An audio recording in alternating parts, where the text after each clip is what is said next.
শুভ সকাল বন্ধুরা, মিষ্টি ফ্যামিলির একটি নতুন ব্লগে তোমাদের সবাইকে ওয়েলকাম। আশা করছি তোমরা সবাই ভালো আছো আর আমিও ভালো আছি। এখন বাজে সকাল 6:30 আর তোমাদেরকে সাথে নিয়ে এখন থেকেই আজকে আমি আমার নতুন ব্লগটি শুরু করছি। কাছে দূরে যে যেখান থেকে আমার ব্লগটি দেখছো তোমাদেরকে অসংখ্য ধন্যবাদ। আর আজকের এই নতুন দিনের ব্লগটির সঙ্গে থাকার তোমাদেরকে অনুরোধ রইল। তোমরা দেখো, আশা করছি তোমাদের অনেক ভালো লাগবে।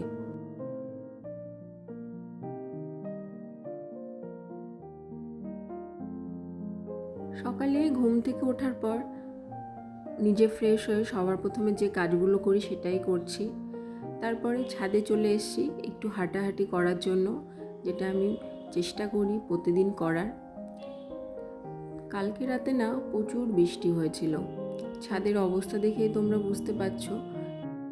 আমাদের এখানে এখন তো প্রতিদিনই বৃষ্টি হচ্ছে, আর তার জন্য না ওয়েদারটা খুব ভালো আছে। গরম অনেকটাই কমে গেছে আর খুবই ভালো লাগছে। ছাদে আসার পরে তো মনটা আরও ভালো হয়ে যায়। আর সকাল সকাল যদি ছাদে আসা যায়, এত সুন্দর হাওয়া আর পরিবেশটা এত ভালো থাকে যে এমনি মনটা তোমার অনেকটা ঠান্ডা, শান্ত, স্নিগ্ধ হয়ে যাবে। আর এই দেখো, বৃষ্টির জন্য আমি এই ছাদে যেখানে আমার গাছ লাগানোর জায়গাগুলো করেছি কী অবস্থা হয়ে গেছে।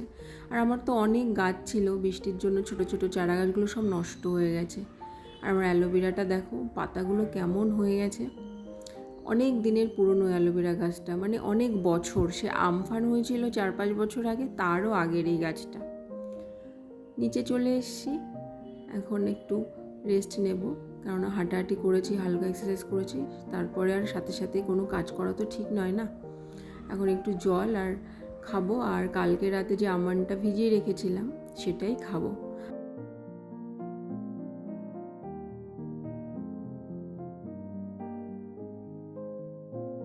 এই অল্প কদিনে গাছগুলোর প্রতি এত মায়া জন্মে গেছে, সেটা আর বলে বোঝাতে পারবো না তোমাদের।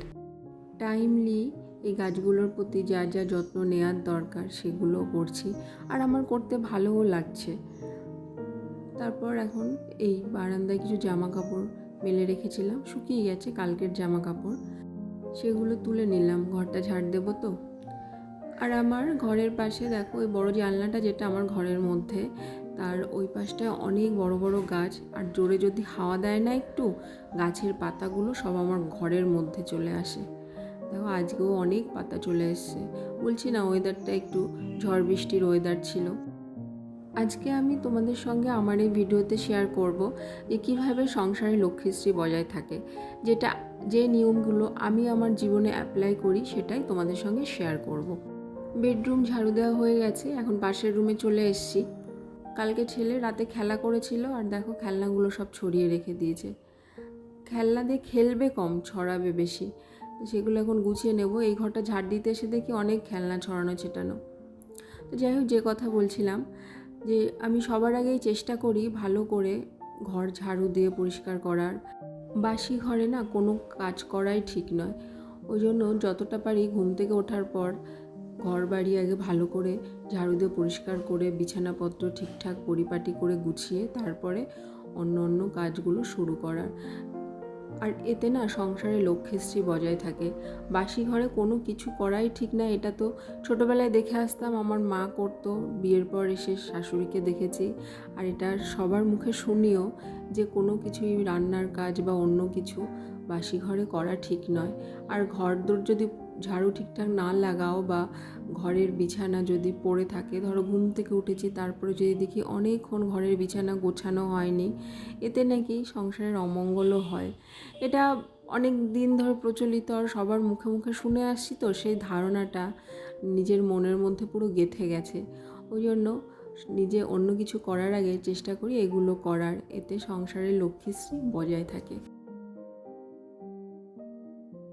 বেড কভারটা একটু নোংরা হয়েছিল, তাই বেড কভারটা আজকে একটু চেঞ্জ করে দিলাম। আমি সব সময় না বেড কভারের, মানে আমার তোশকের ওপরে একটা পুরনো বেড কভার পেতে রাখি, তার উপরে যে বেড কভারগুলো ইউজ করি সেগুলো পেতে দিই। কিচেনে চলে এসেছি, আর এখন ব্রেকফাস্ট রেডি করব। প্রতিদিন তো চেষ্টা করি আলাদা আলাদা রকমের ব্রেকফাস্ট রাখার। সব দিন সম্ভব হয় না, কিন্তু ব্রেকফাস্টে না ভ্যারাইটি রাখতে চেষ্টা করি। নাহলে প্রতিদিন এক ব্রেকফাস্ট যদি খাই সেটা দেখবে খেতে ভালো লাগে না, আর আমাদের বাড়িতে কেউ সেটা পছন্দও করে না। তো আজকে ব্রেড বাটার আর ডিম সেদ্ধ, আমার শাশুড়ি মা এটা খান না, এটা আমাদের জন্য করা হয়েছে। তারপর ব্রেকফাস্ট করার পরে এখন ভাত বসাবো। আজকে রান্নার চাপটা একটু কম, মানে মাই বলছিল যে বেশি কিছু রান্না করো না, সব দিন ভালোও লাগে না বেশি আইটেম দিয়ে খেতে। তাই আজকে করছি সেদ্ধ ভাত, আর দেখো ওর মধ্যে আলু সেদ্ধ, পটল সেদ্ধ আর উচ্ছে। এই উচ্ছেগুলো জানো তো আমাদের গাছে হয়েছে। আমরা গাছটা মানে আমরা যে সবজিগুলো খোসা ফেলে দিই তার মধ্যে যখন উচ্ছের দানাগুলোও থাকে, সেই উচ্ছের দানা থেকে আপনার গাছটা হয়েছে। আর এই যে মাছ এনেছে বাবা, এই মাছ দিয়ে একটা ঝোল করব, আর কোনো কিছু আজকে রান্না করব না। আর ডালটা সেটা তো আমার শাশুড়ি মা সকালেই করে নেন, উনি রান্নাঘরে এসে আমার রান্না করার আগে, কেননা ডাল না হলে আমার শ্বশুরমশাই খেতে পারেন না। তাই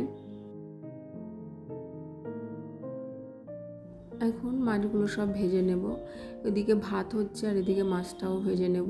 ওই জন্য রান্নাঘরে আজকে না বেশি টাইম আমার থাকতে হবে না। আর মাছটা আজকে অনেকটা বড় মাছ, এই মাছ ভাজতে গিয়ে না খুব অসুবিধা হচ্ছিল, ভয় লাগছিল এতটা বড় মাছ যদি ভেঙে যায়। আর আজকে করব আলু দিয়ে, টমেটো দিয়ে আর মাছ দিয়ে ঝোল।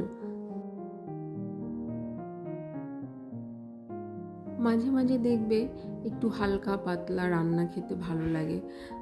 দু একদিন যখন রিচ খাওয়া হয় তার পরের দিন দেখবে হালকা পাতলা রান্না খেতেও ভালো আর আমাদের শরীরের জন্যও ভালো।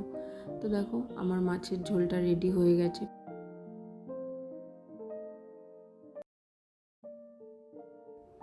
একই তরকারি থেকে ছেলে খাবে, তো ওই জন্য তরকারিতে না বেশি ঝাল ইউজ করি না। রান্নার সময় করি কি যে গোটা লঙ্কা দিয়ে রাখি, পরে সেটাই আমরা খাই। আর এই যে ফল কেটে নিয়েছি আমাদের জন্য আর ছেলের জন্য, একটু মৌসম্বির জুস রেডি করে নেব। তারপর রান্নাঘরের কাজকর্ম সব কমপ্লিট করে এসে চলে এসেছি আবার ঘরে। সকালের দিকে তো ঘরটারগুলো ভালো করে ঝাড়ু দিয়েছিলাম, ঘর বারান্দা, আর অনেকগুলো ঘর তো ওপর নিচ করে অনেকগুলো ঘর, তা তোমাদের সঙ্গে কোনো দিনও নিচের ঘরগুলো শেয়ার করা হয়নি। তো সব ঝাড়ু দিতে তো অনেকটা টাইম লেগে যায়।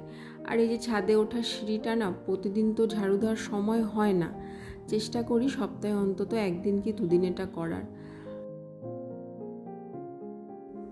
ঘরে দেখছিলাম মাকড়সার জাল হয়েছে, তাই সেগুলো এখন ভালো করে ঝুল ঝাড়ুটা দিয়ে ঝেড়ে পরিষ্কার করে দেব।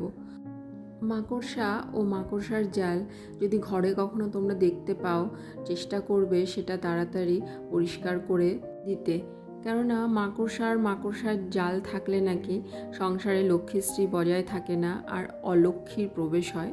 এটা মানে যেটা অনেক ধর্মগ্রন্থ হয় না, সেটা থেকেই আমি জেনেছি। আর আমি ওই জন্য চেষ্টা করি যে সপ্তাহে অন্তত একদিন এইভাবে পরিষ্কার করার। তুমি দেখবে তুমি আজকে পরিষ্কার করো, যে মাকড়সা যদি দেখতে পাও, তো আজকে পরিষ্কার করছি, 3-4 দিন পর আবার ঠিক দেখতে পাবো যে আবার ঘরে মাকড়সার জাল তৈরি হয়েছে। তো যাই হোক, তারপরে স্নান টান করে চলে এসেছি ঠাকুর ঘরে পুজো করার জন্য।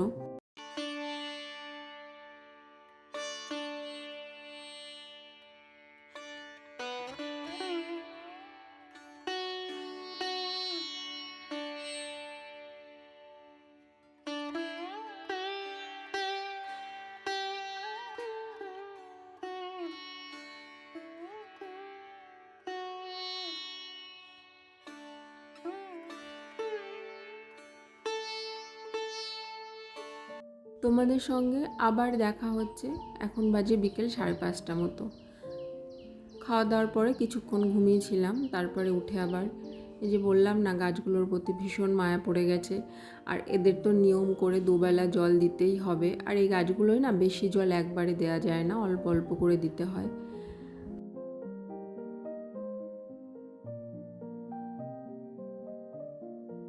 আমি প্রতিদিন নিয়ম করে সকালে তো একবার ঘর ঝাড়ু দিই, সব ঘরগুলো, আর সন্ধ্যাবেলায় সন্ধ্যা দেওয়ার আগেও এই টাইমটায় ঘরগুলো ঝাড়ু দেওয়ার চেষ্টা করি।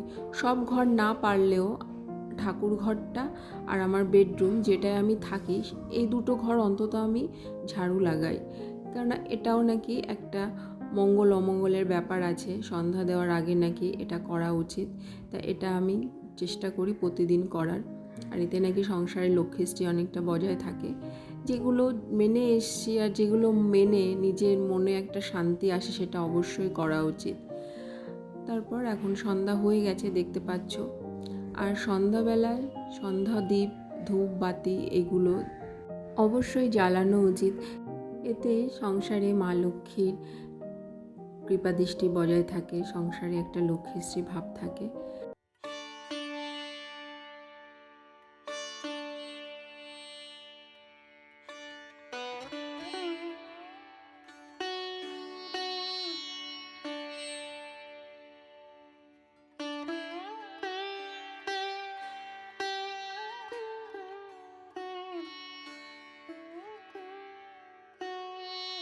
সংসারের ভালোর জন্য, মঙ্গল অমঙ্গলের জন্য এই সমস্ত কিছু কিছু কাজ অবশ্যই আমাদের করা উচিত। আমি আমার নিজের লাইফে এগুলো করে থাকি। তো চলো বন্ধুরা, আজকের মতো ভিডিওটি তোমাদের সঙ্গে এই পর্যন্তই শেয়ার করলাম। তোমাদের যদি ভালো লাগে তোমরা অবশ্যই আমার পাশে থেকো। তোমরা সবাই ভালো থেকো, সুস্থ থেকো।